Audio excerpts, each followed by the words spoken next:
الحمد لله رب العالمين والعاقبة للمتقين والصلاة والسلام على سيد الأنبياء والمرسلين وعلى آله وأصحابه الطيبين الطاهرين أما بعد فاعوذ باللہ من الشیطان الرجیم بسم اللہ الرحمن الرحیم ہن لباس لکم وانتم لباس لہن صدق اللہ العظیم غوث اعظم بمنِ بے سر و سامان مدد قبلہ مدد کعبہ ایمان مدد بگردہ بے بلا افتاد کشتی ضعیفان شکستہ رات پشتی بحق کے خواجہ عثمان ہارون مدد کن یا معین الدین چشتی مدد کن یا معین الدین چشتی مدد کن یا معین الدین چشتی۔ حضرات سادات کرام، علماء ذوی الاحترام، حاضرین محفل، عزت مآب، میری ماؤں اور بہنوں، السلام علیکم ورحمۃ اللہ وبرکاتہ۔ آئیے عشق و محبت میں ڈوب کر اپنے اور ساری کائنات کے مرکز عقیدت انیس بے کساں چارہ ساز درد منداں، ہم غریبوں کے غم گسار، سید المعصومین شفیع المذنبین، رحمت للعالمین، طٰہٰ و یاسین، مزمل و مدثر، حسن خوباں، ماہ تمام، سید عالم، روح کائنات، فخر موجودات، حضور احمد مجتبیٰ محمد مصطفیٰ ارواحنا فدا صلی اللہ علیہ وآلہ وسلم کی بارگاہ بے کس پناہ میں جس طریقے سے میں پڑھا ہوں آپ بھی میرے ساتھ مل کر بآواز بلند پڑھیں۔ الصلاۃ والسلام علیک یا رسول اللہ، الصلاۃ والسلام علیک یا نبی اللہ، الصلاۃ والسلام علیک یا حبیب اللہ، وعلی آلک و اصحابک یا نور اللہ، صلی اللہ تعالی علیہ وسلم۔ گزرے جس راہ سے وہ سید والا ہو کر، گزرے جس راہ سے وہ سید والا ہو کر، رہ گئی ساری زمین عنبر سارا ہو کر، رخ انور کی تجلی جو قمر نے دیکھی، رہ گیا بوسدئے نقش کف پا ہو کر۔ گوش شاہ کہتے ہیں فریاد رسی کو ہم ہے، وعدہ چشم ہے بخشائیں گے گویا ہو کر، چمن طیبہ ہے وہ باغ کے مرغ سدرا، برسوں چہکے ہیں جہاں بلبل شیدا ہو کر، ہے یہ امید رضا کو تیری رحمت سے شہا، نہ ہو زندانی دوزخ تیرا بندہ ہو کر، ہائے محرومی قسمت کہ میں پھر اب کی برس رہ گیا ہمرہ زوار مدینہ ہو کر۔ میرے پیارے آقا صلی اللہ تعالی علیہ وسلم کے پیارے دیوانوں، بہت طویل عرصے کے بعد اس گلی میں میرا آنا ہوا ہے، اور لوگ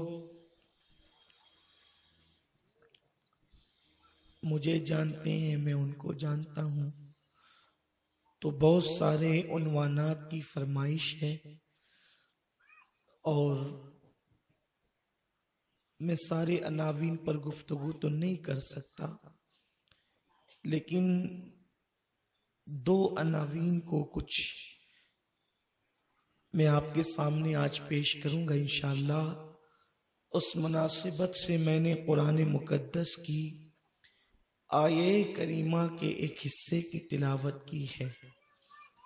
یہ محفل بالکل پیور طور پر، خاص طور پر اصلاح معاشرہ کے حوالے سے ہمارے اس محلے کے جوانوں نے منعقد کیا ہے۔ معاشرے کی اصلاح کے دو پہیے ہیں،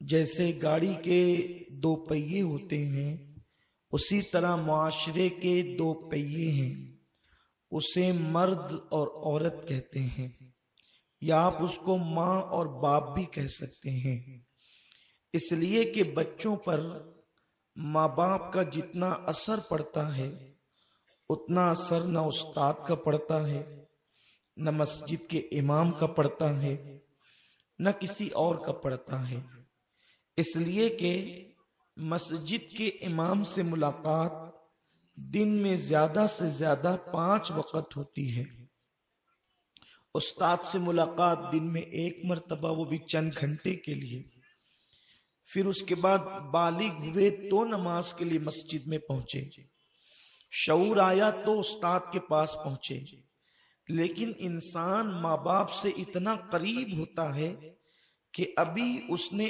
آنکھ بھی نہیں کھولی ہوتی ہے، وہ ماں یا باپ کی گود میں ہوتا ہے، تو اس لیے ماں باپ کا اثر اولاد، بیٹا یا بیٹی بہت قبول کرتے ہیں، اور ہمارا مذہب جو مذہب اسلام ہے اس میں اللہ تبارک و تعالی نے ہر قسم کا قانون بیان فرمایا ہے۔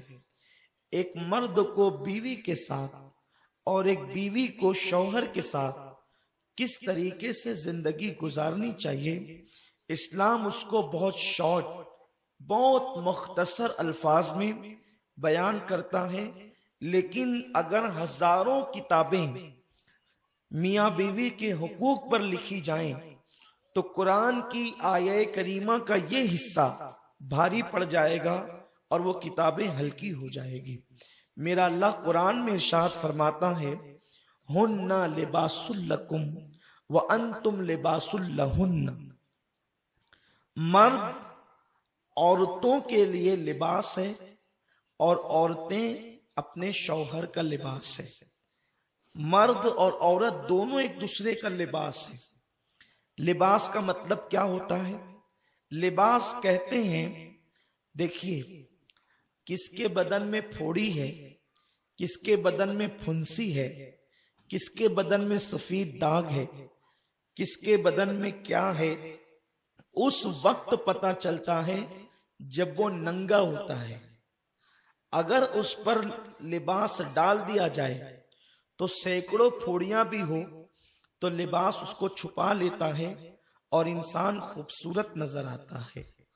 لباس کے بغیر انسان کی خوبصورتی ممکن ہے ہی نہیں۔ قرآن کہتا ہے شوہر وہ ہے جو بیوی کا لباس ہے اور بیوی وہ ہے جو شوہر کا لباس ہے۔ تو لباس کا مطلب کیا؟ وفادار بیوی اسے کہتے ہیں جو اپنے شوہر کے سارے عیبوں کو چھپا لیتی ہے، اور وفادار شوہر اس کو کہتے ہیں جو اپنی بیوی کے سارے عیبوں کو چھپا لیتا ہے۔ جو شوہر اپنی بیوی کے عیب بیان کرے وہ کامل شوہر یا وفادار شوہر کہلانے کا حقدار نہیں، اور جو بیوی اپنے شوہر کے عیب بیان کرے وہ بھی بیوی وفادار کہلانے کی قابل نہیں۔ میرے پیارے آقا صلی اللہ علیہ وسلم کے پیارے دیوانوں، اسلام میں میاں بیوی کا رشتہ ایک رسمی رشتہ نہیں ہے۔ اسلام میں میاں بیوی کا تصور صرف نفس کی تسکین یا شہوت پرستی کے لیے نہیں ہے، بلکہ اسلام میں میاں بیوی کا رشتہ اتنا مقدس رشتہ ہے کہ اللہ اکبر، سارے رشتے زمین پر آنے کے بعد وجود میں آئے ہیں۔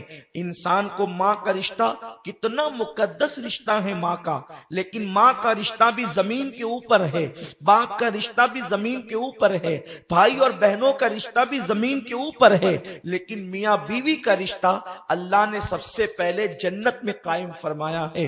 حضرت آدم علیہ السلام بحیثیت شوہر اور حضرت حوا بحیثیت بیوی، میرے اللہ نے دونوں کا نکاح جنت میں کرا کر کے یہ بتا دیا کہ میاں بیوی کا رشتہ کتنا مقدس رشتہ ہے۔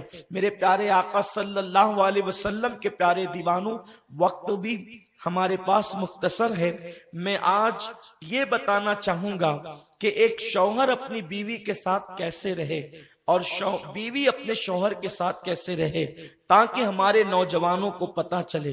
آج کل شادیاں ہوتی ہے، لیکن ہمارے شہر میں بالخصوص مالیگاؤں میں پورے ہندوستان بھر میں آپ کی دعا سے جاتا ہوں، یہ بتانے کی مجھے ضرورت نہیں ہے، نہ میں بتانے کے لیے کہہ رہا ہوں، آپ سبھی جانتے ہیں، لیکن مالیگاؤں کا نام طلاق کے حوالے سے اس قدر بدنام ہے کہ یہاں 15 دن کی دلہن کو کوئی طلاق دیتا ہے، کوئی 3 مہینے 1 مہینے کی دلہن کو طلاق دیتا ہے۔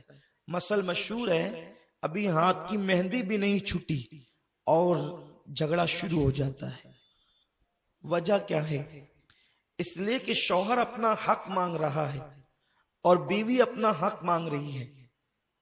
انسان حق مانگنے کی بجائے حق ادا کرنے والا بنے، کہ شوہر اپنا حق مانگنے کی بجائے اپنی بیوی کا حق ادا کرے، کیونکہ جیسے نماز نہیں پڑھنے سے گناہ ہوگا، ویسے ہی بیوی کا حق ادا نہ کرنے پر بھی گناہ ہے۔ مگر ایک خاص بات میں آج یہاں کر دینا چاہتا ہوں، علماء کی موجودگی میں، مفتیان کرام کی موجودگی میں، اگر کسی سے نماز چھوٹ جائے تو اللہ اس کو معاف کر دے گا، اس میں اور کسی کا کوئی معاملہ نہیں ہے، یہ معاملہ صرف اللہ اور بندے کے درمیان ہے۔ نماز چھوٹ گئی، اللہ چاہے تو معاف کرے، چاہے تو سزا دے، لیکن اگر کسی نے اپنی بیوی کا حق ادا نہیں کیا اور اس پہ ظلم کیا، اس کی حق تلفی کی، تو اللہ معاف نہیں کرے گا اس وقت تک جب تک اس کی بیوی معاف نہ کرے۔ شوہر سوچتا ہے کہ 1000 بار میری بیوی مجھ سے معافی مانگے، لیکن میں 1 مرتبہ اگر اس سے معافی مانگ لوں گا تو میں مرد ہی نہیں رہوں گا۔ اس لیے کہ مرد کا مطلب آج کے معاشرے میں ایک ذہن ہے، جس کی آستین ہر وقت چڑھی رہتی ہے، وہ مرد ہے۔ گھر میں آنے کے بعد جو ہر بات ڈانٹ کر کرتا ہے وہ مرد ہے۔ گھر میں آنے کے بعد بیوی پر جو ظلم کرتا ہے وہ مرد ہے۔ جو اپنے ہاتھ سے اٹھ کر پانی نہیں لے سکتا ہو وہ مرد ہے۔ اسے پانی بھی مانگنا ہے تو وہ اپنی بیوی سے پانی مانگے گا، اسے کھانا بھی مانگنا ہے وہ اپنی بیوی سے کھانا مانگے گا، اسے بستر بھی خود نہیں بچھانا، وہ اپنی بیوی کو حکم دے گا بستر بچھاؤ، اسے سارے کام اس نے اپنی بیوی سے لینا ہے۔ مجھے نہیں سمجھ میں آتا کہ ہم نے بیوی کو نکاح میں بحیثیت بیوی قبول کیا ہے یا بحیثیت کنیز یا نوکرانی قبول کیا ہے۔ یہ جہالت ہمارے سماج کی اس قدر بڑھتی جا رہی ہے۔ اگر شوہر بیوی کی موجودگی میں اٹھ کر کوئی کام کر لے تو گھر کے لوگ تانا دیتے ہیں کہ تجھے کیا ہو گیا، کہ تو بیوی کو کیوں نہیں کہتا، اپنے کام اپنے ہاتھ سے کیوں کرتا ہے۔ اور اس کے بعد پھر بہو پر وہ آفت آتی ہے کہ جس کا ہم تصور نہیں کر سکتے۔ یقیناً عورتیں اپنے شوہر کی خدمت کرے، اس کا ذکر میں آگے کرنے والا ہوں، لیکن شوہر بھی کچھ کام کرے، کیونکہ آئیے، آپ کتنے بڑے ہیں؟ آپ ٹیچر ہیں، آپ ڈاکٹر ہیں، آپ انجینئر ہیں، آپ وکیل ہیں، آپ MLA ہیں، آپ MP ہیں، آپ کیا ہیں؟ لیکن اب میں اس ذات کو پیش کرنے والا ہوں کہ وہ اتنے بڑے ہیں کہ جب اللہ ان کی تعریف کرتا ہے تو کبھی طٰہٰ کہتا ہے، کبھی یاسین کہتا ہے، کبھی مزمل کہتا ہے، کبھی مدثر کہتا ہے۔ اس رسول کے دل میں خیال آتا ہے کہیں میرا اللہ مجھ سے ناراض تو نہیں ہو گیا، تو اس وقت میرا رب اپنے حبیب کو یوں تسلی دیتا ہے والضحا واللیل اذا سجا ما ودعک ربک وما قلا، اے میرے حبیب تیرے چہرے کی قسم، تیرا رب تجھ سے کبھی ناراض نہیں ہوا، تیرے رب نے کبھی تجھ کو چھوڑا نہیں ہے۔ میرے پیارے آقا علیہ السلام کے پیارے دیوانوں، وہ رسول اتنے بلند ہیں کہ ان کی نگاہیں اٹھتی ہے تو قبلہ بدل جاتا ہے، لیکن اس رسول کی زندگی اگر تم گھر کے اندر دیکھو گے، امہات المومنین یعنی حضور کی بیویاں اگر بیمار پڑتی ہے تو اللہ کے رسول اپنے گھر میں جھاڑو خود لگاتے ہیں۔ یہ اس ذات کی زندگی ہے جس کو خدا راضی کرنا چاہتا ہے۔ وَلَسَوْفَ يُعْتِيكَ رَبُّكَ فَتَرْضَىٰ، یہ اس رسول کی زندگی ہے، اپنے گھر میں جھاڑو خود لگاتے ہیں۔ بکریوں کا چارہ اللہ کے حبیب اپنے کاندھوں پہ لاد کر خود لاتے ہیں۔ اللہ کے حبیب صلی اللہ علیہ وسلم کی شان کریمی یہ ہے کہ حضور علیہ السلام کی بیویوں میں سب سے چھوٹی عمر میں جو بیوی تھی میرے رسول کی، وہ ام المومنین اما جان عائشہ صدیقہ تھی۔ جب نئی نئی شادی ہو کر کے آئی تو کم عمری میں ان کو آٹا گوندنا نہیں آتا تھا۔ ظاہر سی بات ہے، نوی نویلی دلہن ہوتی ہے تو بہت سارے کام وہ نہیں جانتی ہے۔ ہمارے یہاں بھی ہوتا ہے کہ وہ نہیں جانتی ہے، لیکن نہیں جانتی ہے تو ہمارے یہاں پنچایت بیٹھتی ہے، ہمارے یہاں میٹنگیں بیٹھتی ہے۔ ہنسنے کی بالکل کوئی بات نہیں ہے، یہ آپ کے معاشرے کی رودات میں آپ کو سنا رہا ہوں۔ اگر گھر کے اندر نئی نویلی دلہن کو کام کرنا نہ آئے تو ہمارے یہاں پورے محلے میں اعلان ہوتا ہے کہ وہ فلاں کی بہو، وہ فلاں کی بیوی، وہ فلاں کی بیٹی کو تو کچھ آتا ہی نہیں۔ لیکن یہ عمر کے تقاضے ہوتے ہیں، گھروں کے تقاضے ہوتے ہیں۔ حضور علیہ السلام کی بیوی میری اور آپ کی امی جان، اور وہ بھی وہ ہماری امی جان، ہماری ماؤں کی عظمت، جس کے قدموں پہ قربان، جس کے بستر پہ قرآن نازل ہوتا ہے، جس کے بستر پہ اللہ قرآن نازل فرماتا ہے، وہ رسول کی مقدس جسے امام اہل سنت نے محبوب رب العالمین لکھا ہے، وہ ام المومنین چھوٹی سی عمر ہے، شادی ہو کر آئی ہے اور ابھی آپ کو آٹا گوننا نہیں آتا، تو پتا ہے اس وقت میرے رسول اپنی بیوی کو آٹا گون کر کے خود دیا کرتے تھے۔ آپ آٹا گون کر کے دیتے اور ام المومنین کھانا پکاتی۔ آپ غور فرمائیں، کیا حضور علیہ السلام کی یہ زندگی ہمیں نہیں بتاتی کہ اگر بیوی تنہا ہو تو ہم اس کے کاموں میں اس کے ہاتھ بٹائیں یا اس کی مدد کریں؟ وہ بیمار ہو، امہات المومنین بیمار ہوتی تو حضور علیہ السلام پانی کا انتظام خود فرماتے، ان لوگوں کے حصے کا کام خود کرتے۔ لیکن آج سماج میں یہ ساری چیزیں جو ہے وہ عیب کی نظر سے دیکھی جاتی ہے۔ عورت کا مطلب یہ کہ وہ مظلوم ہے، وہ کنیز ہے۔ عورت کا مطلب یہ وہ پیر کی جوتی ہے۔ اس لیے مرد عورتوں سے دور، عورتیں مردوں سے دور، اور گھر کے اندر ایک جہنم کی آگ جل گئی ہے۔ نہ شوہر کے دل میں بیوی کی وہ محبت رہی، نہ بیوی کے دل میں وہ شوہر کی محبت رہی۔ مسلمانوں، اپنا مذہب یہ ہے، ہم بیوی کو ٹیشو کے طور پہ استعمال نہیں کرتے، ہم بیوی کو اپنے محبوب کی حیثیت سے رکھتے ہیں۔ اور اپنا مذہب تو کتنا حسین ہے کہ بیوی زندہ ہوتی ہے تو ہم بیوی کے نام پر شہر بساتے ہیں، سمرقند اور بخارا کی طرح، اور بیوی مر جاتی ہے تو اس کی محبت میں ہم تاج محل بناتے ہیں۔ ہم وہ لوگ ہیں، زندہ ہے تو شہر بساتے ہیں اور مر جائے تو تاج محل بناتے ہیں۔ یہ محبتوں کا عالم تھا، یہ پیار کا عالم تھا۔ لیکن جب تک مسلمان حضور علیہ السلام کی سنت مبارکہ پر عمل کرتے ہوئے بیوی کے ساتھ زندگی گزارتا تھا تو جیتے جی شہر بستے، مرنے کے بعد محل بنتے۔ لیکن جب سے اس مسلمان نے سیریل اور فلموں کے ذریعے سے بیوی کے ساتھ زندگی گزارنے کا طریقہ سیکھا ہے تو آج عورتیں مشکوک ہو کر کے رہی ہے۔ عورتوں کا اعتماد شوہر پر نہیں، شوہر کا اعتماد بیوی پر نہیں۔ آپ جانتے ہیں اللہ کے رسول صلی اللہ علیہ وسلم فرماتے ہیں شوہر پر بیوی کا حق یہ ہے کہ شوہر جو لقمہ کھائے وہ اپنی بیوی کو کھلائے، جس قیمت کا لباس شوہر پہنے اسی قیمت کا لباس اپنی بیوی کو پہنائے۔ یہاں تو حال یہ ہے جب جنس خریدنے جائیں گے تو 2,000 کی اپنے لیے خریدیں گے، اور اگر بیوی 500 روپے کپڑوں کے لیے مانگے تو جب تک کہ ماریں گے نہیں، جب تک جھگڑا نہیں کریں گے، اس وقت تک کہ اس کو دیں گے نہیں۔ میرے پیارے آقا صلی اللہ علیہ وسلم کے دیوانوں، آپ نے بکری بکریاں خرید کر نہیں لائے، آپ بیوی بنا کر کے لائے ہیں، اور بیوی کے ساتھ حسن سلوک ہونا چاہیے۔ اگر آپ پورے دن کے اندر تسبیح لاتے ہو، یا آپ لمبی داڑیاں کر لیں، یا آپ تہجد گزار بن جائیں، میرے رسول نے فرمایا تم میں کا کوئی اس وقت تک بہتر ہو نہیں سکتا جب تک وہ اپنی بیوی کے ساتھ بہتر نہ ہو۔ آقا ارشاد فرماتے ہیں کہ میں تم سب میں بہتر ہوں اس لیے کہ میں اپنے گھر والوں کے ساتھ اچھا ہوں۔ میرے آقا صلی اللہ علیہ وسلم کے دیوانوں، اسٹیج پر تو سبھی اچھے نظر آتے ہیں، گلی میں تو سبھی اچھے نظر آتے ہیں، ذرا گھر میں کوئی اچھا نظر آئے۔ اللہ اکبر۔ آئیے بزرگوں کا حال عورتوں کے ساتھ کیا تھا۔ ایک مرتبہ ایک صحابی کا ان کی بیوی کے ساتھ جھگڑا ہو گیا۔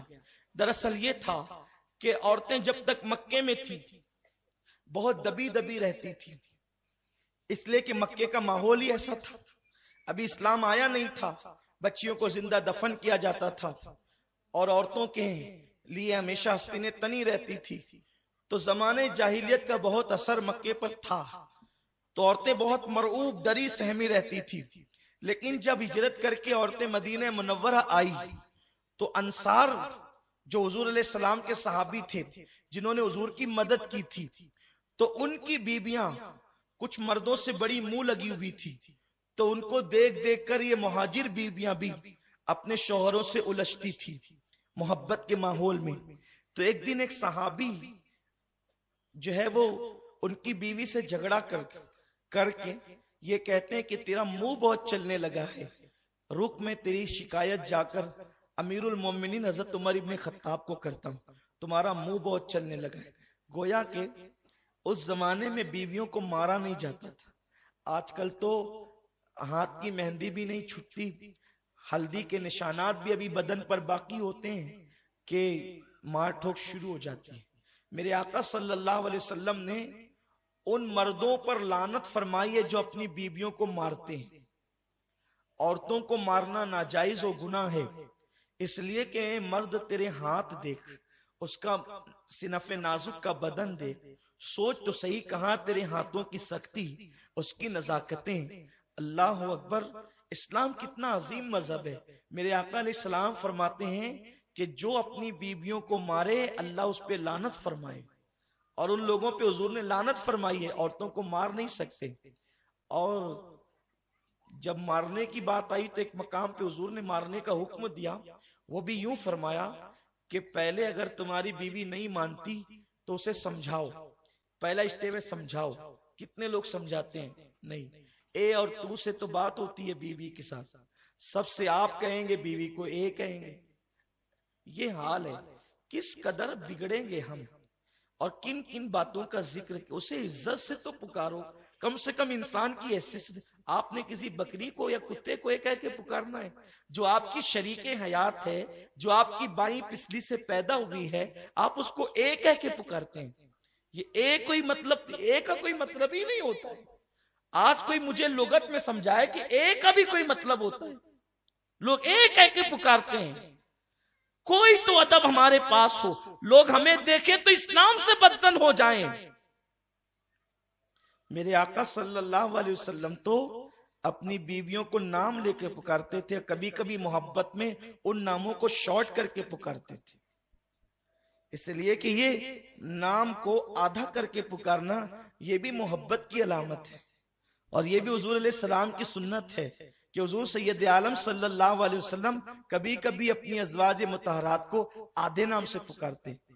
میں امی جان امہات المومنین کے آدھے نام تو نہیں لوں گا، لیکن مثال کے طور پر آپ کو بتا دو، جیسے کسی کا نام عمران ہو تو ہم اسے محبت سے امو اگر کہتے ہیں نا، اس طرح اس کو آدھا نام کہتے ہیں، یہ سمجھے آپ؟ تو اگر کسی کا نام جیلانی ہو تو ہم اس کو جیلی کہہ دیں، یہ اس کو آدھا نام کہتے ہیں، ٹھیک ہے نا؟ اس طرح سے حضور ازواج مطہرات کو کبھی کبھی پیار میں آدھا نام لے کر کے پکارتے تھے۔ اور سوچے نہ صحیح، میرے محبوب کے لبوں سے جب وہ آدھے نام نکلتے ہوں گے تو وہ نام کس طرح معراج پاتے ہوں گے۔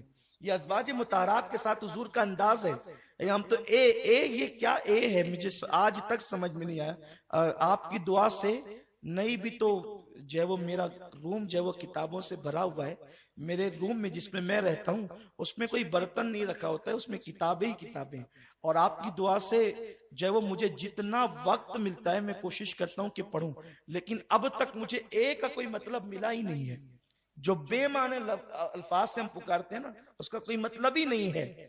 اور آج میں آپ کو خاص طور پر یہی بتانا چاہتا ہوں کہ وہ ایک کہہ کر پکارنے کی چیز نہیں ہے جو تمہاری بائیں پسلی سے پیدا ہوئی، وہ ایک کہہ کر پکارنے کی چیز نہیں جسے تم شریک حیات کہتے ہو، وہ ایک کر کے پکارنے کی چیز نہیں ہے جسے تم ہمراز جانتے ہو، وہ ایک کہہ کر پکارنے کی چیز نہیں جو تمہارے بچوں کی امی ہو۔ اللہ کے حبیب صلی اللہ علیہ وسلم وہ رسول اتنے القاب و احترام سے پکارتے تھے، بلکہ کسی کسی کے تو القابات بھی رکھے۔ خود امی جان عائشہ صدیقہ کا رنگ بڑا خوبصورت تھا تو میرے رسول ان کو حمیرہ بھی کہتے تھے۔ حمیرہ کا مطلب ہوتا ہے وہ سرخ رنگت والی، اس شان سے ان کے نام لیا کرتے تھے میرے رسول۔ تو ایک دن صحابی نے اپنی بیوی کو کہا، جو بیوی منہ چلا رہی تھی، اس کا مطلب یہ ہے کہ جب صحابی کے گھر میں میاں بیوی میں آپس میں جھگڑا ہو سکتا ہے تو صحابی سے زیادہ بڑھ کر کون متقی ہے آج؟ اس کا مطلب میاں بیوی میں جھگڑا سب کے یہاں ہو سکتا ہے، لیکن میاں بیوی کے جھگڑے کی کوئی حیثیت نہیں ہوتی ہے۔ اس کی حیثیت ایک دودھ کی طرح ہوتی ہے، جیسے دودھ کے نیچے آگ لگا دے تو وہ ابل پڑتا ہے، لیکن جیسے ہی ہٹا دے تو وہ بغیر کسی کے بٹھائے خود بیٹھ جاتا ہے۔ یہی میاں بیوی کے جھگڑے کی حیثیت ہوتی ہے کہ اس کے لیے بھی کسی کو چھڑانا نہیں پڑتا، کسی کو بیچ میں مداخلت نہیں کرنی پڑتی۔ میرے رسول نے فرمایا اگر تمہاری عورتیں تم سے نہ مانے تو پہلے اسے سمجھاؤ، محبت سے سمجھاؤ۔ اور میں نہیں سمجھتا کہ کوئی شوہر اپنی بیوی کو پیار سے سمجھائے وہ نہ مانے۔ ٹھیک ہے اگر کسی کے مقدر میں کوئی چنچل ہی آ گئی ہے تو پھر میرے رسول نے فرمایا کہ اگر وہ باتوں سے نہ مانے تو تم اس کے ساتھ بات چیت بند کر لو۔ اس پر بھی وہ نہیں مانتی ہے تو میرے آقا فرماتے ہیں پھر اپنے بستر الگ کر لو۔ اور خدا کی قسم یہ اتنا حسین طریقہ ہے، شوہر اگر دن بھر بات نہ کرے تو شام کو بیوی پوچھتی ہے خیریت تو ہے، آج بات نہیں کرتے، تو یہ حال ہے اس کی محبت کا۔ تو جب بستر الگ ہو جائے تو اس پہ تو قیامت ہی ٹوٹ پڑتی ہے۔ تو آقا فرماتے پہلے سمجھاؤ، نہ مانے تو بات بند کرو، نہ مانے تو بستر الگ کرو، اس کے بعد بھی نہ مانے تو میرے رسول فرماتے ہیں اس کو مارو لیکن ہاتھ سے نہیں، اسے مارو لیکن ڈنڈے سے نہیں، اسے مارو لیکن کسی اوزار سے نہیں۔ میرے رسول نے فرمایا اگر مارنا ہی ہے تو اپنی بیویوں کو اپنی مسواک سے مارو۔ اور مسواک کے لیے قانون بنا دیا گیا، مسواک چھنگلیا سے زیادہ پتلی نہیں ہونی چاہیے اور انگوٹھے سے زیادہ موٹی نہیں ہونا چاہیے۔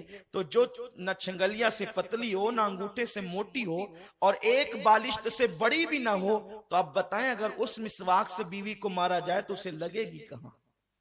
اس انداز سے حضور علیہ السلام نے تربیت دی۔ تو صحابی کہتے ہیں ٹھیک ہے تیری زبان بہت چلتی ہے، میں جا کر امیر المومنین سے شکایت کرتا ہوں۔ اب وہ گھبرا گئی کیونکہ امیر المومنین مطلب فاروق اعظم کا مطلب یہ کہ جلال ہر وقت ظاہر، جس کے جلال کے سامنے شیطان بھی نہ ٹک سکے، جس کو دیکھ کر شیطان اپنا رستہ بدل دے، وہ امیر المومنین امام المجاہدین غیظ المنافقین عمر ابن خطاب رضی اللہ تعالی عنہ جب آئے نا وہ صحابی اپنی بیوی کی شکایت لے کر، تو دیکھا کہ یہاں بھی جھگڑا ہو رہا ہے اور جھگڑا میاں بیوی میں ہو رہا ہے۔ اس کا مطلب پتا چلا کہ جس کا ذکر توریت انجیل اور قرآن میں ہے اس عمر کے گھر میں بھی میاں بیوی کا جھگڑا ہو سکتا ہے۔ کچھ لوگ ایسے ہیں وہ مولانا ہو کے بیوی سے لڑتا ہے، ارے حضرت عمر کے گھر میں بھی وہ جھگڑا ہو سکتا ہے، آپ اس کو کہاں ایشو بناتے ہیں؟ وہ ڈاکٹر صاحب ہو کر اپنی بیوی سے لڑتے ہیں، وہ ٹیچر ہو کر، ارے میاں بیوی کہتے ہی اس کو ہے کہ جہاں محبت ہوتی ہے نا، پھول جہاں پیدا ہوتے ہیں اس کی ڈنٹل میں کچھ کانٹے بھی ہوتے ہیں۔ تو حضرت عمر کے گھر میں جھگڑا ہو رہا ہے اور جھگڑے کی نوعیت یہ ہے، جھگڑے کا انداز یہ ہے کہ وقت کا امیر المومنین خاموش کھڑا ہے اور بیوی آپ کو کچھ سنا رہی ہے۔ انہوں نے دیکھا او یہاں تو ایک عجیب سی چیز ہے، جس کے درے کی اور جس کے چابک کی دھمکی دے کر ہم گھر آئے تھے، وہ وقت کا امیر المومنین جس کے نام سے کیسر و کسرا کے تاجدار کانپتے ہیں، وہ یہاں خاموش ہے اور بیوی بولے جا رہی ہے۔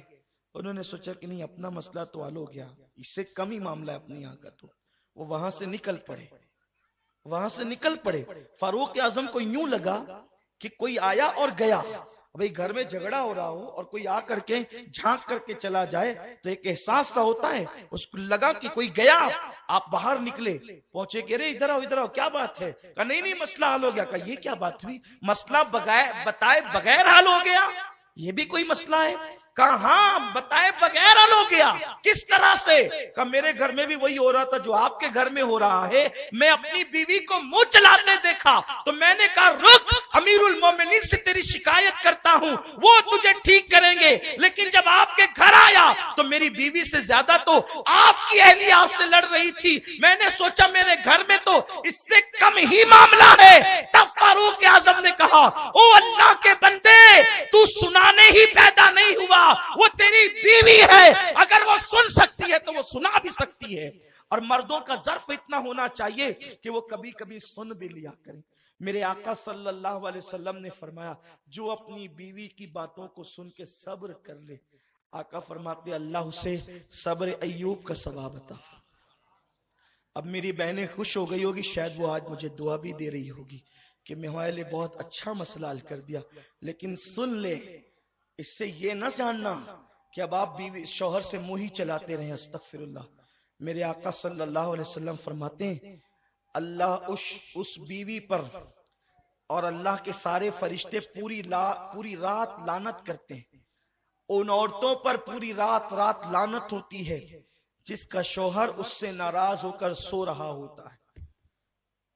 اگر کوئی عورت تہجد بھی پڑھتی ہے، نماز بھی پڑھتی ہے، تلاوت قرآن بھی کرتی ہے، ساری نیکیاں کرتی ہے، لیکن اس حال میں اس کی موت آئے کہ اس کا شوہر اس سے ناراض ہے، اللہ کے رسول فرماتے ہیں ایسی عورت جہنم میں جائے گی، نماز پڑھنے کے باوجود جہنم میں جائے گی، روزہ رکھنے کے باوجود جہنم میں جائے گی، کیونکہ اس نے اپنے شوہر کو ناراض کیا۔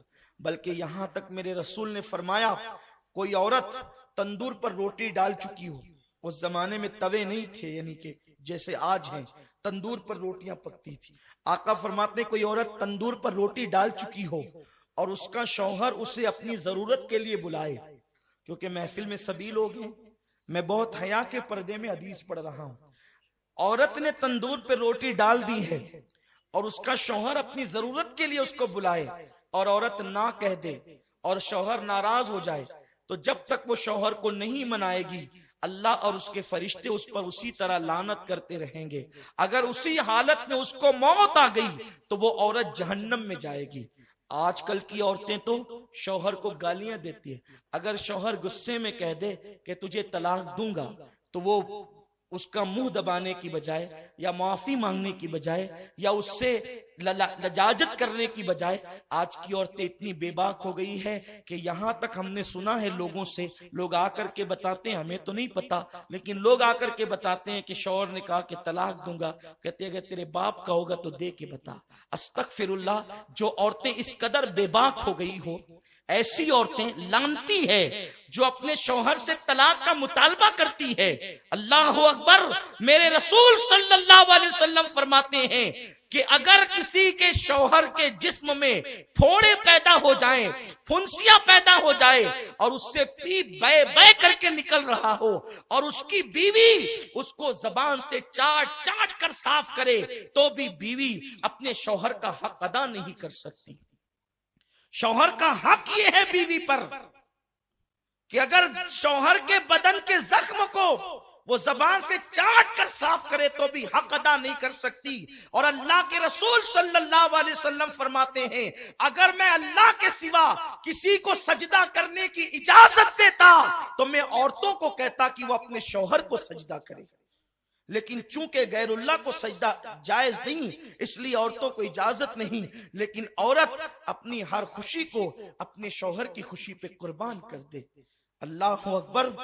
اگر شوہر کہہ دے تم نے اسٹور نہیں جانا تو وہ دن بھر عورتوں کا موڈ آف ہو جاتا ہے۔ شوہر کہہ دے تم نے ماں کے یہاں نہیں جانا تو جھگڑا کرنے لگتی ہے عورتیں۔ پتہ نہیں یہ عورتیں اتنی بے باک کیسے ہو گئی۔ جن عورتوں کو شوہر کو ستاتے دیکھو سمجھ جاؤ ان کا ٹھکانہ جہنم ہے۔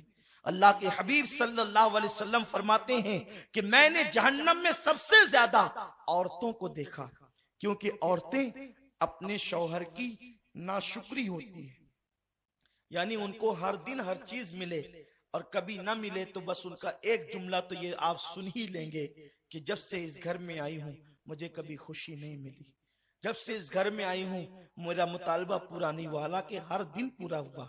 یہ ناشکری صرف شوہر کی نہیں، یہ اللہ کی ناشکری ہے، اور ایسی عورتیں جہنم میں جائے گی۔ اور پھر ماں باپ بھی اتنے بگڑ گئے، اللہ رحم و کرم فرمائے کہ اگر بیٹی شوہر کا شکوہ لے کر کے آتی ہے تو ماں باپ کہتے ہیں بیٹی ہم کوئی فقیر تھوڑی ہے، ہم کوئی جو ہے وہ اتنے غیر گزرے تھوڑی ہیں، اگر وہ تجھے پریشان کرتا ہے اس کے بچے اس کے منہ پہ پھینک کر کے ہمارے یہاں آنا، ہم تجھے پال لیں گے۔ کیا 18 سال پہلے تجھے پالے تھے تو آج تجھے پال نہیں سکتے؟ اور پھر دیکھنا مجھ سے کیسے کورٹ کی چکر کھلائیں گے، اس پہ کیس کریں گے اور یہ کریں گے۔ اور پھر بیٹی کو شے ملتی ہے اور بیٹی ہوشیار ہوتی ہے، پھر وہ لڑتی ہے، لیکن اس باپ اور اس ماں کو نہیں معلوم کہ ظالموں اگر تم نے اس کے شوہر کے خلاف اس کو بھڑکایا تو اللہ نے تمہارے لیے جہنم کا دہکتا ہوا عذاب تیار کر دیا۔ آپ جانتے ہیں بیوی اور شوہر میں جدائی پیدا کرنے والوں کو اللہ کے رسول نے شیطان کی اولاد کہا ہے۔ اگر کوئی بیوی اپنے شوہر کی شکایت لے کر اپنے ماں باپ کے گھر آئے تو ماں باپ کی ذمہ داری ہے وہ اپنی بیٹی کی تربیت کرے، نہیں بیٹی وہ تو تیرا شوہر ہے، وہ تیرا سرتاج ہے۔ آپ جانتے ہیں ایک ماں باپ اگر بادشاہ بھی ہو جائیں، کروڑ پتی بھی ہو جائیں، تو وہ اپنی بیٹی کو قطعاً وہ چیز نہیں دے سکتے جو اس کا شوہر دیتا ہے، کیونکہ میرے رسول نے فرمایا، بلکہ میرے رب کا فرمان ہے لِتَسْكُنُوا إِلَيْهَا، کہ عورت بیوی شوہر کے لیے سکون کا ذریعہ ہے اور شوہر بیوی کے لیے سکون کا ذریعہ ہے، یہ ایک دوسرے کے لیے سکون ہے۔ زیور پہن کر کسی عورت کو وہ سکون نہیں مل سکتا جو شوہر کے پاس سکون مل سکتا ہے، اور مرد کو اونچی اور اعلیٰ کاروں میں بیٹھ کر یا قیمتی کپڑوں میں وہ سکون نہیں مل سکتا جو بیوی کے پاس سکون مل سکتا ہے۔ میرے اللہ نے قرآن میں مرد کو بیوی کا اور بیوی کو شوہر کا کو سکون کا ذریعہ بتایا ہے، اور بتایا کہ شوہر بیوی کے لیے سکون، بیوی شوہر کے لیے سکون۔ آؤ میں تمہیں بتاؤں کل کی عورتیں کتنی فرما بردار تھی، ان کا حال کیا تھا۔ آج تو عورتیں سیریل دیکھ کر بے لگام ہوتی جا رہی ہیں، آج تو عورتیں فلمیں دیکھ کر بے لگام ہوتی جا رہی ہے، لیکن یاد رکھو اللہ کے رسول صلی اللہ علیہ وسلم نے فرمایا، اللہ تبارک و تعالیٰ نے ان عورتوں پر جنت کی خوشبو بھی حرام کرتی ہے جو اپنے شوہر سے بے جا مطالبات کر کے شوہر کو پریشان کرتی ہے۔ شوہر کے حقوق کو جانو، جنتی عورت کی پہچان یہ ہے کہ وہ اپنے شوہر کو خوش کرتی ہے، اپنے شوہر کو راضی کرتی ہے۔ اللہ اکبر۔ ایک صحابی سفر پر جانے لگے تو انہوں نے اپنی بیوی سے کہا، دیکھو جب تک میں سفر سے لوٹ کر نہ آؤں اس وقت تک تم نے کہیں نہیں جانا۔ بیوی نے کہا بہت اچھا۔ ایسی ہوتی ہے بیویاں، اسلامی بیویاں ایسی ہوتی ہے اور وہ جنتی ہوتی ہے۔ شوہر نے کہہ دیا تم نے کہیں نہیں جانا، بیوی نے کہا ٹھیک ہے۔ اور حال کیا ہے، ان کا گھر 2 منزلہ تھا، یعنی جسے آپ مالا کہتے ہیں۔ اوپر کی منزل میں میاں بیوی رہتے تھے اور نیچے کی منزل میں ان جو صحابی تھے ان کی بیوی کے ماں باپ رہتے تھے، اس طرح اوپر نیچے۔ شوہر نے کہا کسی کی یہاں نہیں جانا تم نے، بیوی نے کہا ٹھیک ہے، جو آپ کی خوشی ہے وہ ہماری خوشی۔ وہ چلے گئے۔ اس زمانے کا سفر ایسا تو نہیں کہ صبح گئے شام کو آ گئے، لمبے لمبے سفر ہوتے تھے۔ وہ گئے اور ادھر ان کے والد بیمار پڑ گئے۔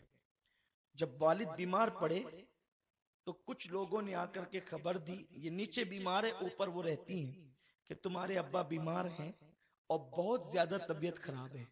انہوں نے کہا میرے شوہر نے منع کیا ہے کہ میرے آنے تک کہیں نہیں جانا، تو میں اپنے باپ کو دیکھنے بھی نہیں جا سکتی۔ جب لوگوں نے اور خبر دی کہ بہت علیل ہیں، مرنے کے قریب ہیں، تو تب آخر بیٹی تھی، انہوں نے کہا میں حضور سے مسئلہ پوچھ لوں۔ ایک خادمہ کو بھیجا، کہا جاؤ آقا سے پوچھو کہ میرے شوہر نے کہا ہے کہ جب تک میں گھر لوٹ کر نہیں آؤں کہیں نہیں جانا۔ تو کیا نیچے میرے باپ بیمار ہیں اور بہت سیریس ہے، مرنے کے قریب ہیں، کیا میں ان کو دیکھنے جا سکتی ہوں؟ اللہ کے حبیب صلی اللہ علیہ وسلم نے فرمایا شوہر کی اطاعت واجب ہے، اس لیے اس عورت کے لیے جائز نہیں کہ اس کے شوہر نے منع کر دیا تو وہ اپنے بیمار باپ کو بھی دیکھنے نہیں جا سکتی۔ غور کریں، یہ حضور کا فتویٰ ہے۔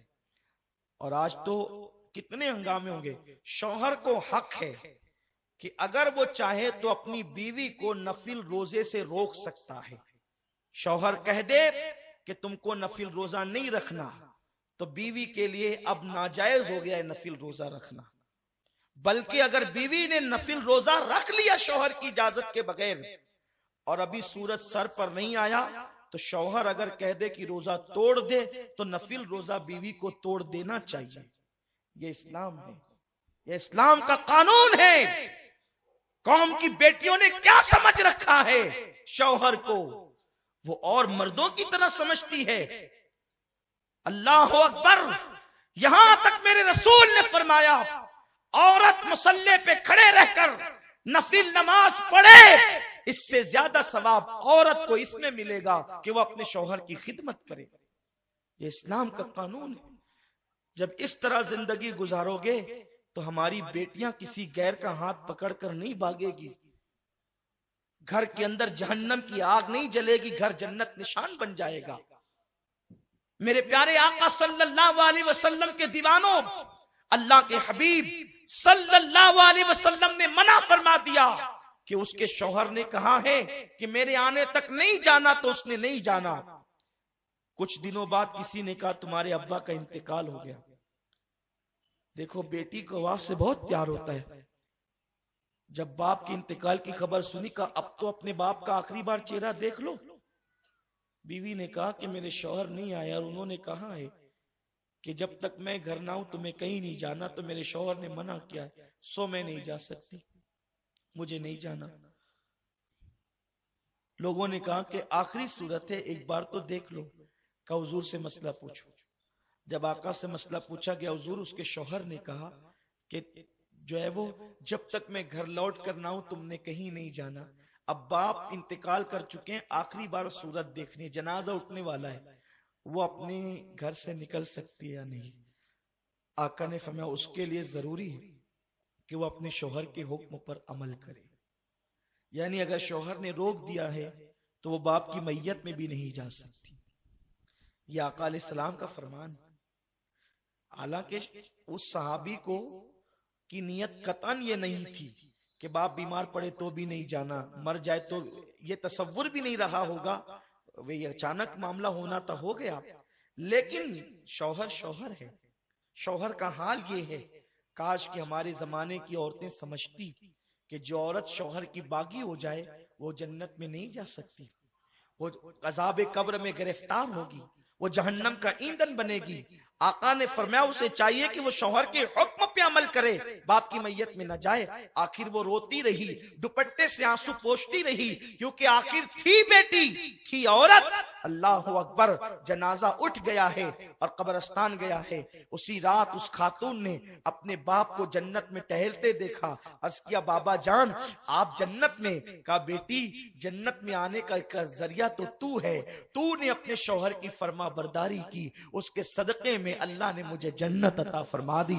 کہ جس کی بیٹی اتنی نیک ہو کہ وہ شوہر کے حکم پر عمل کرنے کے لیے شوہر کا گھر چھوڑ کر کے نہیں جاتی، تو ایسے بیٹی کے باپ کو جنت تو ملنی ہی چاہیے۔ آپ غور فرمائیں، لیکن یہاں تو اگر شوہر سہیلی سے روک دے، بہن کے گھر جانے سے روک دے یا پڑوس میں جانے سے روک دے، عورتیں ناراض ہو جاتی ہیں۔ ہمارے شہر کا حال تو یہ ہے، اللہ ماشاءاللہ سب کی بات نہیں کرتا، لیکن اکثر محلوں کا یہ عالم ہے، جب کھانا پینا ہو گیا کسی ایک گھر میں ساری عورتیں جمع ہو جاتی ہیں، پھر وہاں خرافات بھی ہوتے ہیں، غیبت بھی ہوتی ہے، چغلی بھی ہوتی ہے۔ جبکہ آپ مجھے بتائیں جب اللہ کے نبی صلی اللہ علیہ وسلم کے جانشین سیدنا فاروق اعظم نے عورتوں کو فتنے کی وجہ سے مسجد میں آنے سے روک دیا، تو عورتوں کو اس کے گھر میں جانے کی اجازت کیسے ہو سکتی؟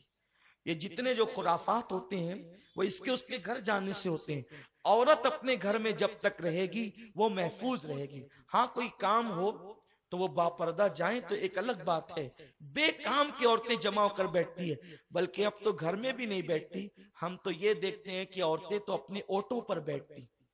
بڑے شریف لوگوں کے گھروں کی عورتوں کو بھی ہم نے اوٹوں پر بات چیت کرتے ہوئے دیکھا ہے.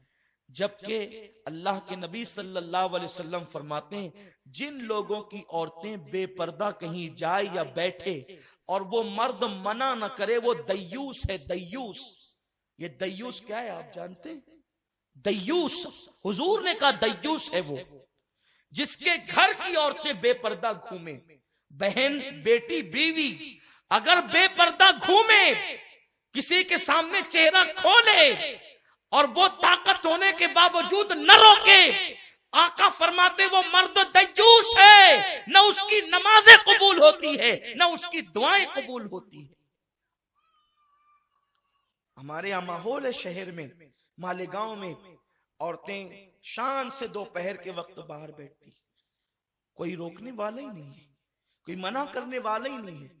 نہ روکنے والے جنت میں جا نہ جو ہے وہ آزادی دینے والے جنت میں جا سکتے ہیں, نہ باہر بیٹھنے والے جنت میں جا سکتے ہیں. دین کو کھیل بنا لیا گیا ہے. مسلمانوں, عورتوں کا حال تو یہ ہے, میرے آقا نے فرمایا عورت کی مثال مثل خوشبو کی ہے. جب تک خوشبو بوتل میں بند رہتی ہے محفوظ رہتی ہے, اور جب خوشبو بوتل سے باہر نکلتی ہے تو بکھر جاتی ہے. ایسے ہی جب تک عورت گھر میں رہتی ہے تو اس کی عزت محفوظ رہتی ہے, جب وہ گھر سے باہر نکلتی ہے تو اس کی عزت خطرے میں پڑ جاتی ہے. اللہ اکبر, کیا اس دور کی خواتین تھی. بس دو باتیں عرض کر کے اپنی گفتگو ختم کرتا ہوں. آج اگر گھروں میں مہمان آ جائیں تو عورتیں ناک چڑھا لیتی ہیں, اس لیے کہ مہمان کے لیے پکان. سب کی بات نہیں کرتا. دیکھو تقریر میں جو بھی باتیں ہوتی ہے وہ سب کے لیے نہیں ہوتی. ایک مرض ہے, اس پر گفتگو ہوتی ہے, کوئی نشانہ نہیں ہوتا. عورتیں ناک چڑھا, اتنا پکانا پڑے گا, یہ ہوگا وہ ہوگا. اچھا اگر خود کے رشتہ دار آئیں تو بڑی خوشی کی بات ہے, اور شوہر کے رشتہ دار آئیں تو بڑی قیامت آ گئی ہے. اب وہ یا بیمار پڑ جائے گی. سر درد تو روز ہی ہوتا ہے کم و بیش عورتوں کو. ایسے حالات ہیں. کیونکہ اور میرے آقا علیہ السلام کی حدیث ہے نا, آپ ہنس رہے ہیں, مجھے عجیب لگ رہا ہے. ایک بار درود شریف پڑھ لیں آپ. اللہم صلی وسلم وبارک علی محمد وعلی آل سیدنا محمد صلاۃ و سلام علیک یا رسول اللہ.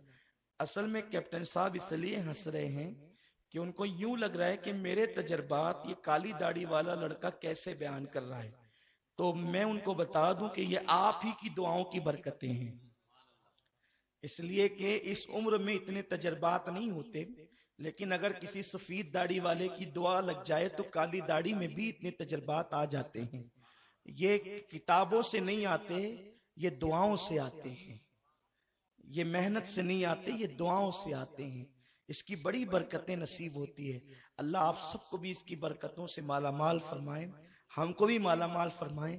اور ہم تو بس ایک درد دل لے کر آپ کے سامنے آئے ہیں, اور آپ کے سامنے کچھ باتیں اس لیے پیش کر رہے ہیں کہ ہمارے شہر کی اصلاح ہو. ہمارا شہر گنبد و مینار کا شہر کہلاتا ہے, پھر بھی بدنام ہے.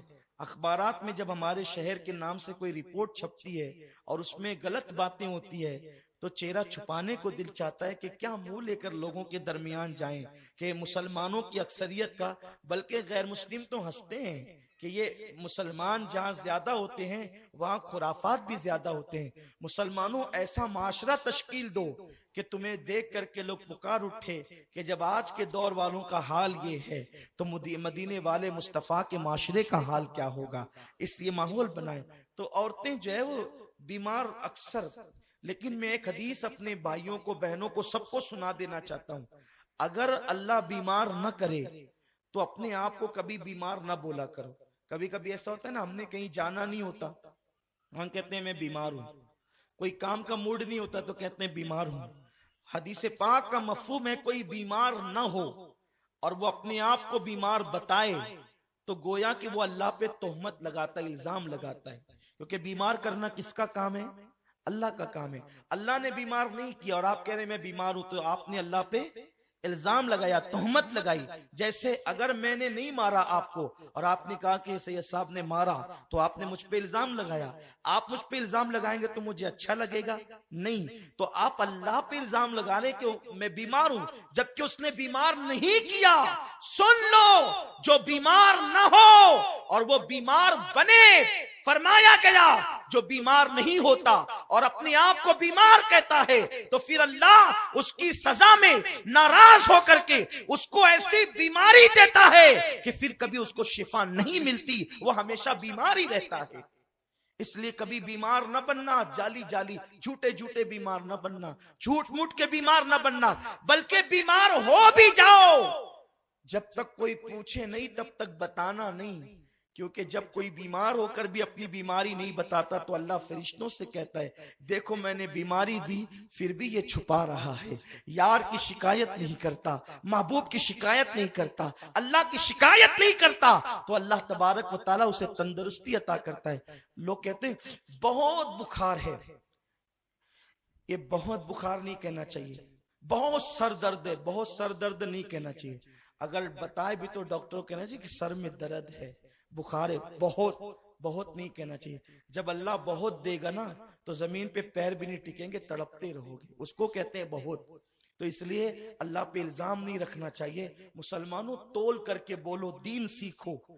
تو عرض یہ کرنے چلا تھا کہ عورتیں فرق کرتی ہے سسرالی رشتے میں اور اپنے رشتے میں. اگر عورت سسرال والوں کو بھی اپنا ہی سمجھے تو میں سمجھتا ہوں کہ 80% جھگڑے ختم ہو جائیں گے. 80% جھگڑے. عورتوں کو سب سے زیادہ دکھ اور تکلیف اور پریشانی ساتھ سے ہوتی ہے.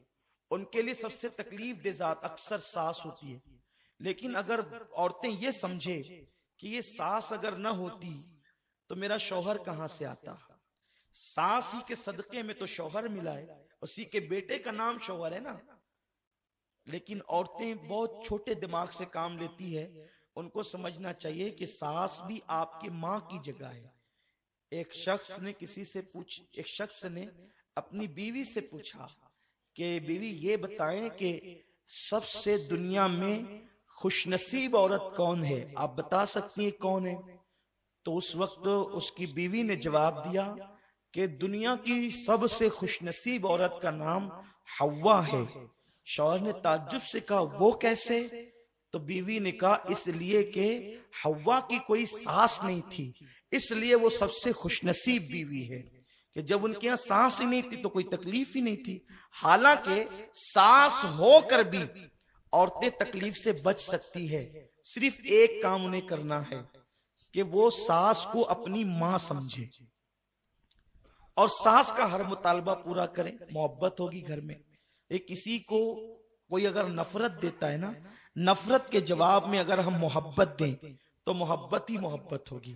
بابا فرید الدین گنج شکر فرماتے ہیں کانٹے کے مقابلے میں کانٹے مت بچھاؤ ورنہ پوری دنیا کانٹوں سے بھر جائے گی. اگر کوئی کانٹا بچھائے کوئی کانٹا ہٹائے تو پھر کانٹے نہیں ہوں گے. یہاں ایک بات مجھے یاد آتی ہے اپنی گفتگو آگے بڑھانے سے پہلے. ایک لڑکی اپنی ساس کے ظلم سے تنگ آ گئی، اس لیے کہ اکثر ساس کا بھی مزاج ہوتا ہے کہ وہ اپنی بہو کو بہت دکھ دیتی ہے، تکلیف دیتی ہے.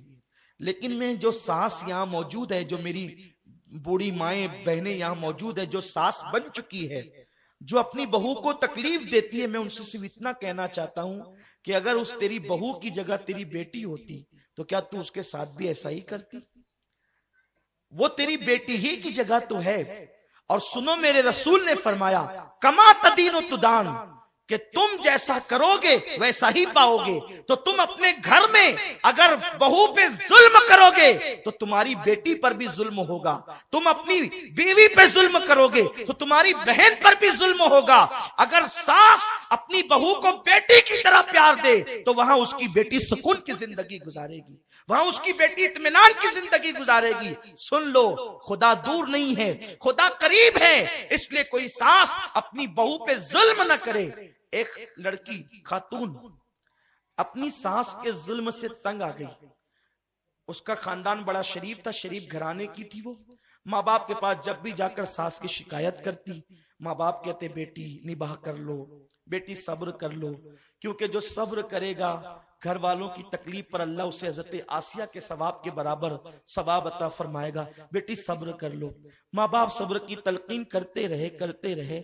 ایک دن ایسا ہوا کہ اس نے سوچا جب میرے ماں باپ میرے مسئلے پہ دھیان نہیں دیتے تو میں اپنے باپ کے دوست جس کو وہ بچپن سے چچا چچا کہتی تھی، وہ بہت بڑے حکیم ہے، بہترین حکیم ہے، میں ان کے پاس جاؤں گی اور ان کے پاس جا کر کے میں اپنی ساس کی داستان سناؤں گی۔ بہت توجہ سے سنیں اور خواتین بھی توجہ کے ساتھ سنیں کہ اس نے سوچا کہ میرے ماں باپ جب میرا مسئلہ حل نہیں کرتے تو میرے والد کے جو دوست ہیں وہ میرا مسئلہ حل کر دیں گے، اور وہ بہت بڑے حکیم ہیں۔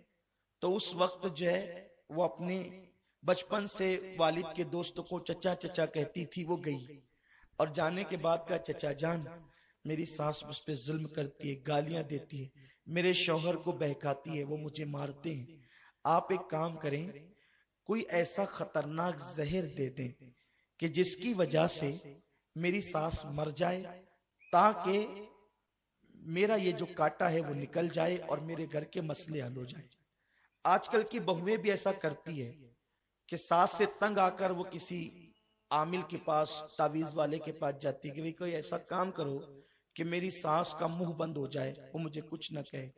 بلکہ کبھی کبھی تو ایسا بھی ہوتا ہے کہ ہمارے محلے کی عورتیں سادھو اور پنڈتوں کے پاس جاتی ہے کہ کچھ ایسا کر دو کہ وہ بیمار پڑی رہے، کھاٹ پر پڑی رہے، کوئی مجھے کچھ نہ بولے۔ ظلم کا انجام ایک دن یہ ہونا ہی ہے۔ حالانکہ بہووں کو چاہیے کہ وہ صبر کریں، لیکن اس طرح سے انتقامی کاروائی بہووں کی طرف سے ہوتی ہے جو کہ ناجائز ہی ہے، کیونکہ ظلم کے بدلے میں تم ظلم کر رہی ہو، غلطی کے بدلے میں تم غلطی کر رہی ہو، تو تم بھی جواب دہ ہو۔ تو وہ گئی اس حکیم کے پاس جو اس کے باپ کا دوست تھا، ایسا زہر دے دو چچا جان وہ مر جائے۔ وہ واقعی حکیم تھا، واقعی ایسے نہیں کہ دو چار نسخے کہیں سے چرا کر حکیم بن گیا تھا، ایسا نہیں، وہ واقعی حکیم تھا۔ اس نے کہا بیٹی دیکھو میں تجھے 3 مہینے کی دوا دوں گا، اس لیے کہ اگر میں نے تجھے کوئی ایسا زہر دے دیا کہ اچانک تیری ساس مر جائے تو سارا الزام تجھ پر آئے گا کہ اسی نے مار ڈالا، تو تیرے لیے بہت مسئلے پیدا ہوں گے۔ میں تجھے سلو پوائزن یعنی ایسا زہر دیتا ہوں کہ جو دھیرے دھیرے اثر کرے گا اور 3 مہینے تک تیری ساس مر جائے گی۔ تو اس طرح ہوگا کہ 3 مہینے میں جب زہر اس پہ اثر کرے گا، مرے گی، تو تیرا نام بھی نہیں آئے گا۔ لیکن اگر یہی کھینچا تانی رہی تو بھی تیرا نام آ سکتا ہے۔ یہ 3 مہینے میں جو تو نے اس کو زہر دینا ہے، تینوں ٹائم کے کھانے میں، ناشتے میں، دوپہر اور شام میں، تو زہر دینے کے پیریڈ میں تجھے کرنا یہ ہے کہ جب وہ لیٹے بستر پہ تو اس کے پیر دبائے، جب وہ پانی مانگے اس کے جملے مکمل نہیں ہو تو پانی پیش کر دے، بلکہ پانی مانگے تو دودھ دے دے، اس کے کپڑے دھل دے، اس کی خدمت کر، اس کی ہر ممکن خوشی کا خیال رکھ، کیونکہ جب وہ 3 مہینے کے بعد مرے گی تو تجھ پہ کوئی الزام تو نہیں آئے گا، لوگ کہیں گے کہ یہ تو بڑی فرما بردار بہو تھی، یہ کیسے کام کر سکتی ہے۔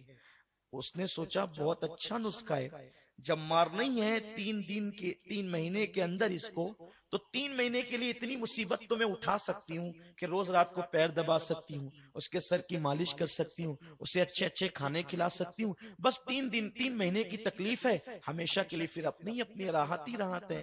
اس نے 3 مہینے کی پڑیاں لے آئی، لانے کے بعد اب ناشتے میں ملا رہی ہے کہ یہ زہر ہے، دوپہر میں ملا رہی ہے زہر ہے، شام کو ملا رہی ہے زہر ہے، لیکن اب اس نے خود سے آ کر کے صلح کر لی، امی مجھے معاف کر دو، مجھ سے بڑی غلطیاں ہوئی ہے، اب میں کوئی ایسا کام نہیں کروں گی۔ اور اس کے بعد معافی مانگنے کے بعد پھر پیر دبایا، کھانا دیا، خدمت کی۔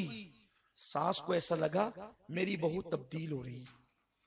ابھی 1 مہینے سے کچھ زیادہ یا کم دن گزرے تھے تو ساس بہو میں ایسی محبت پیدا ہو گئی جیسے ماں اور بیٹی، کیونکہ جب ساس کو خدمت ملنے لگی تو اس کو یوں لگا کہ یہ تو میری خدمت گزار ہے، اور بہو کو جب گالیاں نہیں ملی، اس کے شوہر کو بہکایا نہیں گیا، تو اس کو لگا میری ساس تو بڑی اچھی ہو گئی۔ تو اس کو غلطی کا احساس ہوا کہ میں نے تو 1 مہینے سے زیادہ کی پڑیاں اپنی ساس کو کھلا دی ہے، اب یہ تو 3 مہینے کے اندر اندر مر جائے گی، ہائے میرے گھر کی روشنی چلی جائے گی، میرے گھر کا بزرگ چلا جائے گا، میرے گھر کی تجربہ کار شخصیت چلی جائے گی۔ تو وہ روتے دھوتے اس حکیم کے پاس پہنچی، چچا جان احسان کریں کہ وہ میری ساس کو میں نے 1 مہینے سے زیادہ زہر کی پڑیاں تو کھلا دی ہے، اب وہ مرنے والی ہے، چند دنوں میں وہ مر جائے گی، میری ساس بڑی اچھی ہے، وہ مجھے بڑا پیار دیتی ہے، بڑی محبت دیتی ہے، وہ جھگڑے سب محبتوں میں تقسیم ہو چکے، تبدیل ہو چکے ہیں، چچا جان اب کسی طرح میری ساس کو بچا لیجئے، جتنا زہر میں نے کھلایا ہے اب آگے کی پڑیاں میں پھینک دینا چاہتی ہوں اور اس زہر کا علاج کرانا چاہتی ہوں، خدا را میری ساس کو بچا لو۔ اس حکیم نے مسکرا کر کہا، بیٹی میں نے اسے زہر نہیں دیا تھا بلکہ تیری تسلی کے لیے کچھ جڑی بوٹیوں کا پاؤڈر دیا تھا، میں جانتا تھا کہ جب تو اسے پیار دے گی تو وہ تجھے پیار دے گی اور تیرے جھگڑے محبتوں میں تبدیل ہو جائیں گے۔ تو اے میرے آقا علیہ السلام کی کنیزوں، کسی عامل کا تعویذ اتنا کام نہیں کرے گا تمہارے گھر کے جھگڑوں کے خاتموں کے لیے جتنا یہ نسخہ کام کرے گا۔ تمہاری ساس گالی دیتی ہے تو مسکرا کر کے جب وہ لیٹے تو اس کے پیر دبا دو، اس کے کپڑے دھلنے میں تم جلدی کرو، اس کے کام کرنے میں تم جلدی کرو، اس کی دعائیں لو، پھر کیا ہوگا؟ پھر محبتوں کا ماحول ہوگا۔ یاد رکھیں ہم محبتوں کے ماحول کے لیے اپنا حق مانگنے چلے ہیں، اپنا حق چھوڑ دو سب پر، اپنا حق مت مانگو۔ لوگ اپنی حقوق کی تلفی کرتے ہیں، اپنی حق تلفی لوگوں کو کرنے دو، ہم پر کیا حق بنتا ہے؟ حق ادا کرتے رہو، جب تم لوگوں کا حق ادا کرتے رہو گے تو انشاءاللہ تبارک و تعالی ایک دن وہ آئے گا کہ لوگ تمہارے حق ادا کریں گے، تم سے محبت کریں گے۔ تو عرض یہ کر رہا تھا حضور کے دور میں ایسا تھا کہ صحابہ کے گھر میں کئی کئی دن تک چولہے نہیں جلتے تھے، لیکن عورتیں کبھی بھی شکایت نہیں کرتی۔ ایک مرتبہ سرکار کے یہاں مہمان آئے تو آقا نے فرمایا، اے ابو طلحہ میرا مہمان تم اپنے گھر لے جاؤ۔ توجہ فرمائیں، گفتگو ختم کرنے والا، اے ابو طلحہ میرا مہمان تم اپنے گھر لے جاؤ۔ حضرت ابو طلحہ نے اس مہمان کو لیا، گھر چلے۔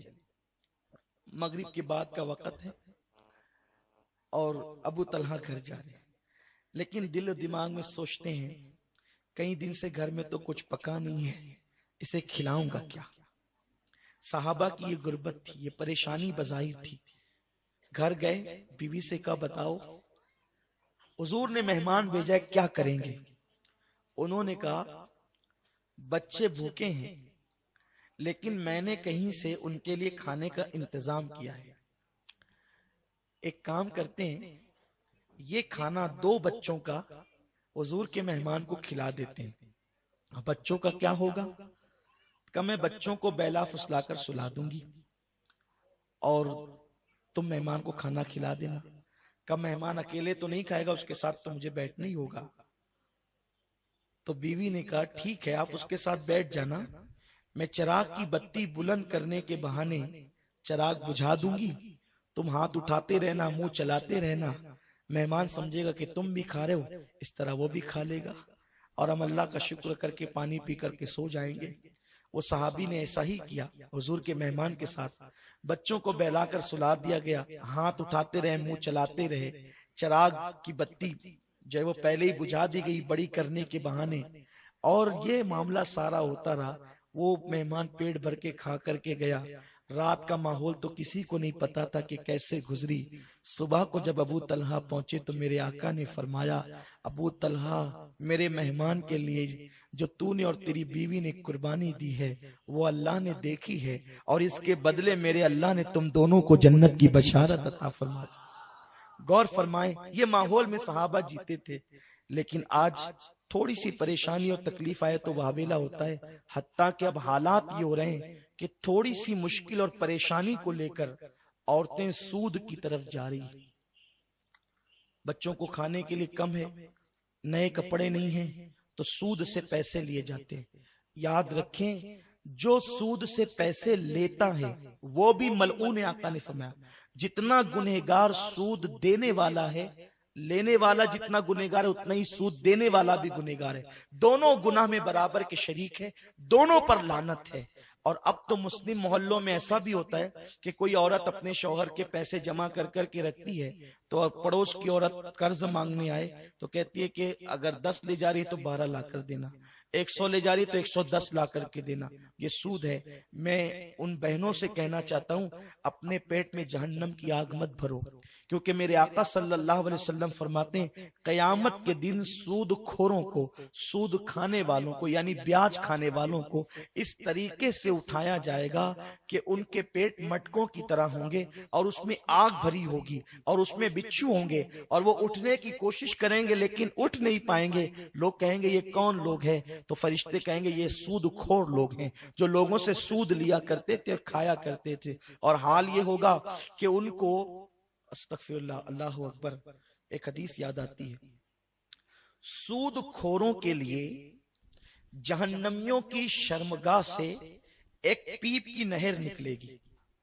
جو لوگ سود کا پیسہ کھاتے ہیں نا، یعنی سود کا دھندا کرتے ہیں، اکثر غریب بستیوں میں یہ ہو رہا ہے کہ مجبوراً کچھ نہ کچھ تو لوگ لے کے ہی جاتے ہیں، لیکن یاد رکھو مسلمانوں فاقہ کشی کرو، یہ سوچ کر کے کہ فاقہ کبھی کرنا، یہ بھی میرے نبی کی سنت ہے۔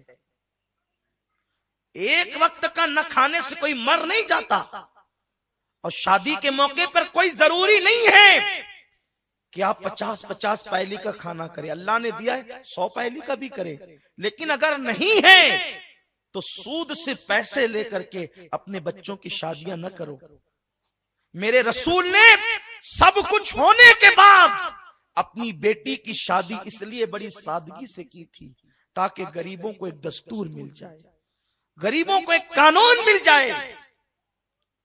حضور نے کچھ نکاح بڑی سادگی سے بھی کیے تھے تاکہ غریبوں کو قانون ملے، اور ایک نکاح میں بکری کے گوشت کا ولیمہ بھی کیا تھا تاکہ امیروں کو بھی قانون مل جائے۔ جس کی جتنی حیثیت ہے وہ اپنی حیثیت کے مطابق خرچ کرے، لیکن آج تو برادری میں میری ناک نہیں کٹنی چاہیے۔ نادان برادری کے لوگ قبر میں نہیں آئیں گے، تیری قبر میں تجھے اکیلے جانا ہے۔ اللہ سے اپنا معاملہ درست رکھو، کسی کو کسی کی برادری نے نہ عزت دی ہے نہ دے سکتی ہے، عزت تو اللہ دیتا ہے، اس لیے اس کو راضی کرو۔ گناہ کر کے کوئی عزت حاصل نہیں کر سکتا۔ اسلام کوئی ایسی برادری کے قانون کو ماننے کے لیے تیار نہیں ہے جو اسلام سے ٹکراتا ہے۔ قانون کسی برادری کا نہیں چلے گا، قانون تو صرف اسلام کا چلے گا، اس لیے کہ ہماری برادری اسلام ہے اور ہمارا قانون قرآن ہے، ہم مسلمان ہیں۔ اسی لیے تو حضرت سلمان فارسی سے کسی نے پوچھا سلمان تیری برادری کیا ہے؟ تو کہا میں اسلام کا بیٹا ہوں، میں مصطفی ہوں، میں اسلام کا بیٹا ہوں، میں مصطفی ہوں، میری برادری اسلام ہے اور میرا سرنیم مصطفیٰ جان رحمت ہے۔ یہ فکر ہمیں لے کر کے چلنا ہوگا۔ تو یہ کہ ہم اس کو دعوت دیں، اس کو ٹھیک ہے، ہم لوگوں کے یہاں کھا کر کے آئیں، انہیں کھلانا بھی تو ہوگا۔ آپ نے کوئی معاہدہ تو نہیں کیا تھا کہ آپ کھلانے تو ہم بھی کھلائیں گے، اس کی حیثیت کھلانے کی تھی، اس نے کھلایا، آپ کی حیثیت نہیں ہے، آپ پر کوئی ظلم نہیں، کوئی حکم نہیں ہے۔ اس لیے لوگوں تو عرض یہ کر رہا تھا جو سود لیتے دیتے ہوں گے ان کے لیے کتنا دردناک۔ میں یہ حدیث پڑھتا ہوں تو لرز جاتا ہوں۔ بے نمازیوں کے لیے بھی عذاب ہے، روزہ ترک کرنے والوں کے لیے بھی عذاب ہے، لیکن سود والوں کے لیے کتنا بدترین ہے۔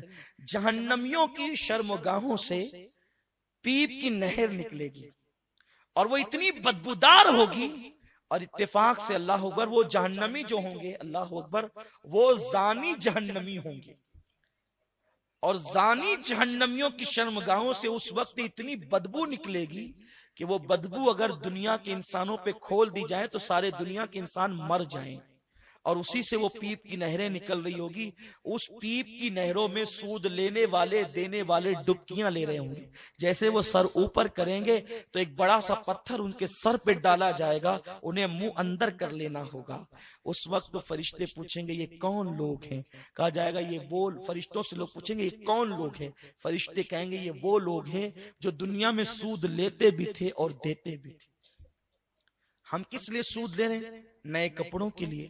کس لیے سود لے رہے ہیں؟ بچوں کے لیے۔ کس لیے سود لے رہے ہیں؟ شادی بیاہ میں جہیز دینے کے لیے۔ کیا تمہارے لیے سیدہ فاطمہ الزہرا کی زندگی نمونہ نہیں ہے کہ جس نے ایک دوپٹہ